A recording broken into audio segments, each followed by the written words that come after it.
Corona महामारी का जब दौर चल रहा होता है तो कई सारे नेता अंडरग्राउंड हो जाते हैं। जनताओं से रूबरू होने का जो है वो सिलसिला कम कर देते हैं और जनता जो है त्राहिमाम करने लगती है। लेकिन हमने पिछले कोरोना में भी देखा था कि झंझारपुर के सांसद काफ़ी ज़्यादा सक्रिय थे और काफ़ी ज़्यादा काम करने का प्रयास कर रहे थे।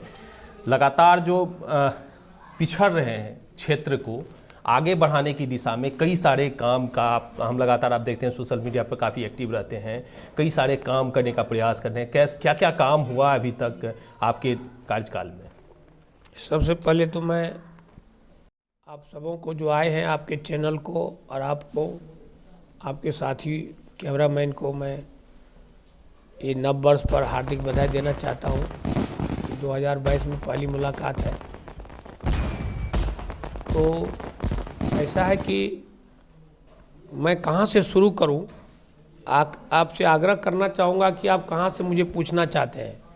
मेडिकल के मुद्दा से पूछना चाहते हैं कि लोगों का जो हम टिकट उकट बनाते हैं उसका, या काम जो किए हैं विकास का, या जो लोगों से मिलना जुलना है। मेडिकल पे आपने चर्चा किया तो सबसे पहले स्वास्थ्य से ही हम बात करते हैं। पिछले आपने कुछ टिप्पणी भी हम देख रहे थे सोशल मीडिया पे, काफ़ी ज़्यादा आपका था कि निःशुल्क आप काम करना चाहते हैं, उसमें बीच में दलाली को हटाना चाहते हैं।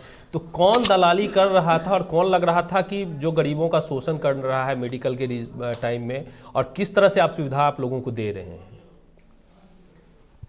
ऐसा है कि मैं बता दूं कि अभी तक 2 साल के टेन्यूर में मैंने 1,33,00,000 का कम से कम माननीय प्रधानमंत्री की योजना से लोगों को लाभ दे दिया है। जो सोशल मीडिया जो हमारा है उसके माध्यम से मैं लोगों को जानकारी दे दिया हूँ। हमारे माननीय जो वोटरगण हैं, हमारे जो भी जनता महोदय हैं,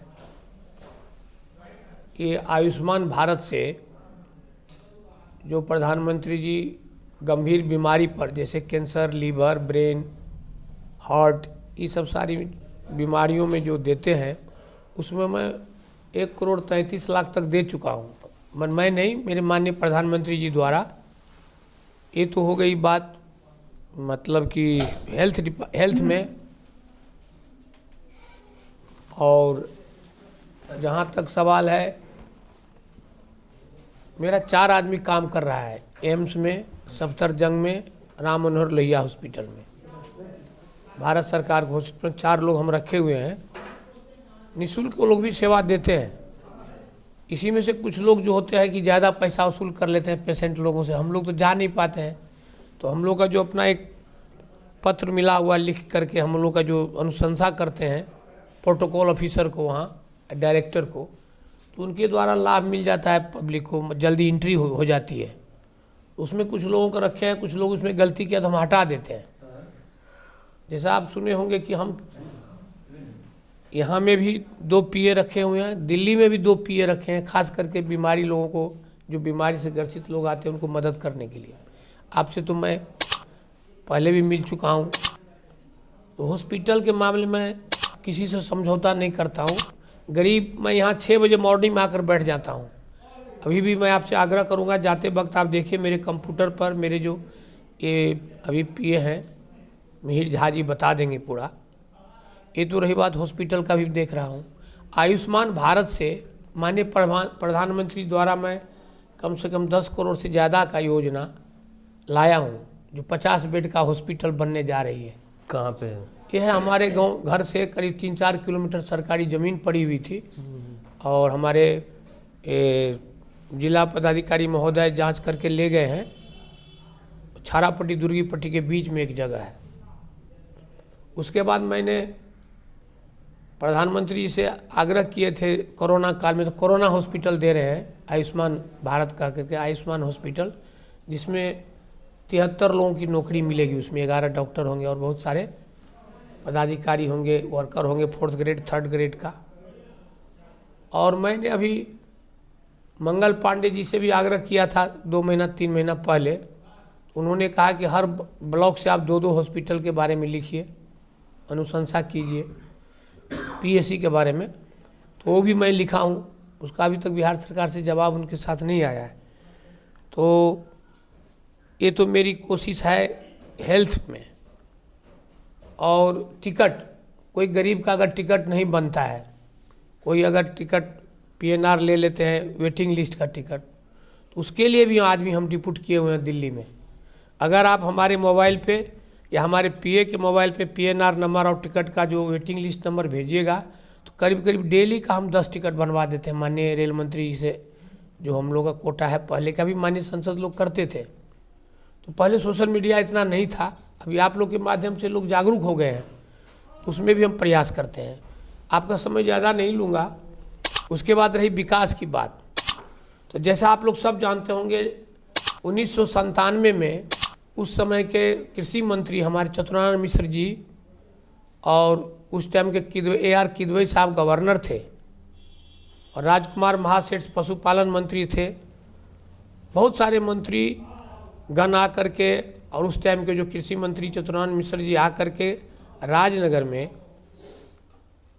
वो कृषि विद्यालय का भी उद्घाटन किए थे। तो वो भी जो है बस्ता में पड़ी हुई थी, ठंड बस्ते में, उसको भी मैंने उजागर किया पार्लियामेंट में इस महीने ये लास्ट सेशन में, जो कि आश्वासन भी मिला है। उसके बाद देखिए केंद्रीय विद्यालय के मैं 3 बार बात उठाई। कृषि के क्षेत्र में आपने कहा कि कृषि विद्यालय की अभी तक बिहार में पूसा एग्रीकल्चर के नाम काफ़ी ज़्यादा विख्यात है, लेकिन डेड जोन बना करके इसको रख दिया गया है कृषि के क्षेत्र में। तो लगता है सुनियोजित तरीका से जो मधुबनी जिला को डेड जोन घोषित किया एग्रीकल्चर के क्षेत्र में, ऐसा तो मुझे नहीं लगता है। आपको मैं बता दूं, कम से कम छठ के समय में माननीय मंत्री संजय झा जी से भी मेरी प्लेन में बात हुई, मुलाकात हुई थी, तो उन्होंने भी मुझे सहयोग करने का भरोसा दिया। और जैसे खोपा है, खोपा में देखे होंगे एग्रीकल्चर लैंड चारों तरफ से घेरा हुआ है, वायर फेंसिंग है, तो वहाँ के लिए भी मैं एग्रीकल्चर कॉलेज के लिए माननीय मुख्यमंत्री जी को लिखा हूँ, कृषि मंत्री को भी लिखा हूँ, बिहार सरकार। फर्स्ट सेकेंड चीज़ वो राजनगर वाले जो है वो ठंड बस्ते में किसी कारण से होगा, पहले की सरकार जो थी ना, वो सरकार द्वारा पहल नहीं किया गया। तो पूसा के तौर पे ही हम नॉर्थ बिहार में, मिथिलांचल में हम चाहते हैं कि मधुबनी राजनगर में काफ़ी जमीन भी हम लोग के पास उपलब्ध है। ये कॉलेज होगा या यूनिवर्सिटी टाइप से होगा? कॉलेज टाइप का कॉलेज, बड़ा कॉलेज एक जी, पूसा एग्रीकल्चर टाइप से होना। तो एग्रीकल्चर पर भी मैं बात कर रहा हूँ। रेलवे के बारे में अगर पूछें तो रेलवे के झंझारपुर रेलवे लाइन के काम अभी हमने 2-3 बार सवाल उठाया, तो काम चालू भी हो गया है। 250 करोड़ रुपया सेंक्शन किया गया माननीय रेल मंत्री जी द्वारा। सारे हमारे पास डॉक्यूमेंट है, मैं आपको प्रूफ के साथ दे दूंगा जो जवाब आया है। केंद्रीय विद्यालय का भी मुझे आज कल जवाब आया है, तो जिला पदाधिकारी को भी आज चिट्ठी मैंने लिखा है, वो बता देंगे। उनके द्वारा अनुशंसा जाएगा यहाँ से, जिला से, तब वो लोग भी जगह का खोज करेंगे। और मोस्ट प्रोबेबली कि हम लोग रामपट्टी में कोशिश कर रहे हैं, रामपट्टी में केंद्रीय विद्यालय भी हो जाएगा। उसके बाद आपको 4 चीनी मिलें बंद पड़ी हुई है। हाँ, चीनी मिल पे बड़ा सवाल उठते रहता है कि मुख्यमंत्री जी कभी वादा करके गए थे, आप तो उनका प्रतिनिधित्व करते हैं, चीनी मिल नहीं चल पाया। तो ऐसा सर कि मैं लास्ट सेशन में चीनी मिल के बारे में माननीय कृषि मंत्री से आग्रह किया कि ये 1937 या इससे पहले मेरे ख्याल से दरभंगा महाराज द्वारा बनाया गया था, लोहट, सकरी, रैयाम 3 चीनी मिली थी। तो मैंने उनसे आग्रह किया कि ठीक है, चीनी मिल नहीं बनाकर कम से कम इथेनॉल का फैक्ट्री जो है, अभी भारत सरकार और बिहार सरकार का प्रयास है कि पेट्रोल का दाम जो बढ़ता जा रहा है, तो उसको कम करने के लिए इथेनॉल अगर बन जाता है प्रोडक्शन बिहार में, तो पेट्रोल में डाल करके जो है पब्लिक को थोड़ा सस्ता में पेट्रोल मिलेगा। उसके लिए मैं आवाज़ उठाया हूँ, जवाब भी आ गया है कि आपको रैयाम में बनना शायद शुरू हो गया है। तो ये चीनी मिल की बात है। और जैसा कि आप जानते होंगे जयनगर में ओवर ब्रिज वगैरह का प्रॉब्लम था रेलवे का, वो भी उठाया था, वो भी काम चालू हो गया है। जो भारत सरकार का जो मामला है, मैं कोशिश करता हूं कि ईमानदारी से उठाऊं, जनता का दुख के बारे में बताऊं। एक लॉ एंड ऑर्डर की बड़ी समस्या रहती है आपके, खास करके यदि झंझारपुर बेल्ट की बात की जाए तो काफ़ी ज़्यादा लॉ एंड ऑर्डर का यहाँ पे समस्या रहता है। किस तरह से आप उस पर काम हो रही है? लेकिन लॉ एंड ऑर्डर के बारे में ये तो बिहार सरकार का मामला है, और हमारे अपने सरकार के बारे में हम कैसे बोलेंगे। हमारे माननीय मुख्यमंत्री जी प्रयासरत हैं, अगर कोई चोरी करता है तो पकड़ाता भी है। और अभी शायद हो सकता है कुछ दिन, चंद दिनों में एडमिनिस्ट्रेशन का कुछ चेंजिंग भी हो सकता है, जैसा मुझे जानकारी मिली हुई है। तो हो सकता है उसके बाद थोड़ा अच्छा भी होगा, और अच्छा हो रहा है। बहुत सारे लोग पकड़ाए भी हैं, और जब से माननीय मुख्यमंत्री जी ने हार्ड स्टेप लिए हैं शराबबंदी पर, उस पर भी थोड़ा सा अब अंकुश लगा है हमारे बॉर्डर पर। जैसा कि आप लोग भ्रमण किए होंगे तो पता चला होगा, जिस रफ्तार में पहले पकड़ाता था, लोग पार करते थे, चोरी करते थे, स्मगलिंग करते थे, उस शराब पर भी शराबबंदी थोड़ा सा माननीय मुख्यमंत्री जी का जो प्रयास है उस पर थोड़ा अमल किया गया है। प्रधानमंत्री जी ने एक योजना लाया था सांसदों को गांव गोद लेने की, जो एक योजना थी 5 गांव गोद लेना है, उसका डेवलपमेंट करना है 5 सालों में। तो पिछले जो सांसद थे उन्होंने तो कुछ डेवलप किया नहीं उस टाइप का गाँव का, लेकिन आपने गोद लिया 5 गाँव, आपके गाँव का कितना डेवलपमेंट हो पाया? ऐसा है सर कि मैं अपने गांव नहीं लिया, मैं 3-4 गांव लिया था, बहुत अच्छा समझ के लिया था। एक गांव लिया था खजोली में, वहाँ उस गांव के हमारे प्रधानमंत्री कार्यालय में जितेंद्र जी के जो मंत्री माननीय मंत्री जी हैं उनका पीएस है, उनके गांव को लिया, पीके झा जी हैं। उसके बाद हम लिए थे झंझारपुर मोहना के पास, वहाँ के उस गांव के भी एक लड़के थे अयोध्या के डीएम अनुज झा जी, उन गांव को भी लिया। यहाँ माइनॉरिटी में इकट्ठा गांव को लिया, 3 गांव को लिया था। लेकिन कोरोना का समय आने के कारण कोई किसी पर काम हुआ नहीं। अब जैसा आप जानते हैं 2 साल से तो हम लोग का हम सिमरा से अभी आ भी रहे हैं, हम सिमरा हमने हाँ देखा उधरे भी का लिए थे। हाँ, सिमरा पंचायत आपके लिस्ट में है, तो सिमरा में तो लगता है कोई अधिकारी गए ही नहीं, काफ़ी ज़्यादा वहाँ पे समस्या नहीं जाने का तो है ही नहीं, फंडे नहीं था, फंड नहीं था, फंड रुक गया। हम लोग का 30% जो मानदेय है वो भी रुक गया। और हम इसीलिए लिए थे कि उस गांव के आईएएस ऑफिसर सब हमारा जुड़ा हुआ है उनसे, प्रधानमंत्री कार्यालय से, तो उन लोगों का भी सहयोग मिलेगा। बराबर हमने बात उठाते रहते हैं, मैं उठाता रहता हूँ बात, तो अब शायद चालू होगा। अब होगा जी, वो गांव का काम हो नहीं पाया जी, ज़्यादा। काम नहीं हुआ, आप सब जानते हैं। अब कोरोना देखिए, हम लोग का बदनसीबी कहिए या जो कहिए, बैड लक कहिए, माननीय प्रधानमंत्री जी तो प्रयास करते हैं कि सारे सांसदों को जो ये एमपी लैड फंड है जाए, गांव-गांव में जाए, कुछ काम हो, ताकि 24 में जो चुनाव होगा तो हम लोग को कुछ प्रयास रहेगा, वर्कर लोग काम करेंगे, गांव के लोगों का काम मिलेगा और थोड़ा सा विकास का काम होगा। तो आज एक चुनाव का टाइम है, 5 राज्यों में चुनाव है, तो जा रहे हैं यूपी चुनाव प्रचार में कि नहीं जाएंगे? नहीं सर, मैं हूँ मणिपुर का प्रभारी, और मणिपुर में हम लोग लड़ने जा रहे हैं। अच्छा, मणिपुर में चुनाव लड़ेंगे इस बार, जदयू चुनाव लड़ेगी और अच्छा सीट, क्योंकि माननीय हमारे अध्यक्ष जी ललन बाबू भी गए थे, 2 बार भ्रमण किए हैं वहाँ, मैं भी 2 साल से जाता हूँ, तो अच्छा हमारा पोजीशन है दूसरे राज्यों से। और यूपी में माननीय मंत्री जी हमारे जो हैं इस्पात मंत्री रामचंद्र बाबू को चार्ज में है, वो भी अभी नेगोशिएशन करने के ये में है, बैठक वगैरह कर रहे हैं। बीच में फिर कोरोना की लहर आ गई, 3री-4थी लहर, तो जिस कारण सर हम घर में ही रहते हैं।